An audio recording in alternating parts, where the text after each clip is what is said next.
Assalomu alaykum. Bayramdan keyin yuragingiz to'satdan tez ura boshladi. Yurak uryapti, urishlar orasida tanaffuslar sezilyapti. Bu shunchaki charchoq bo'lmasligi mumkin. Tibbiyotda bu holatni holiday heart syndrome, ya'ni bayramli yurak sindromi deb aytiladi. Qisqa muddat ichida ko'p miqdorda alkogol ichish bu yurak ritm buzilishlari, ya'ni bo'lmachalar xilpillashi turidagi aritmiyaga sababchi bo'lishi mumkin.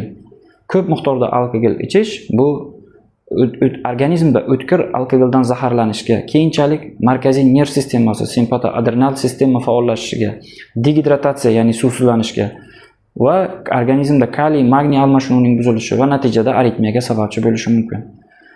Ko'pchilik ba'zan bo'ldi, bayramdan keyin o'tib ketadi deb o'ylaydi. Ha, to'g'ri, aritmiya ba'zida 24-48 soatgacha o'tib ketishi mumkin, lekin ba'zida bu saqlanib qolishi ham mumkin. Agar aritmiya bilan birgalikda havo yetishmaslik, nafas qisishi, bosh aylanishi, ko'krakda og'riq xurujlar yuzaga kelsa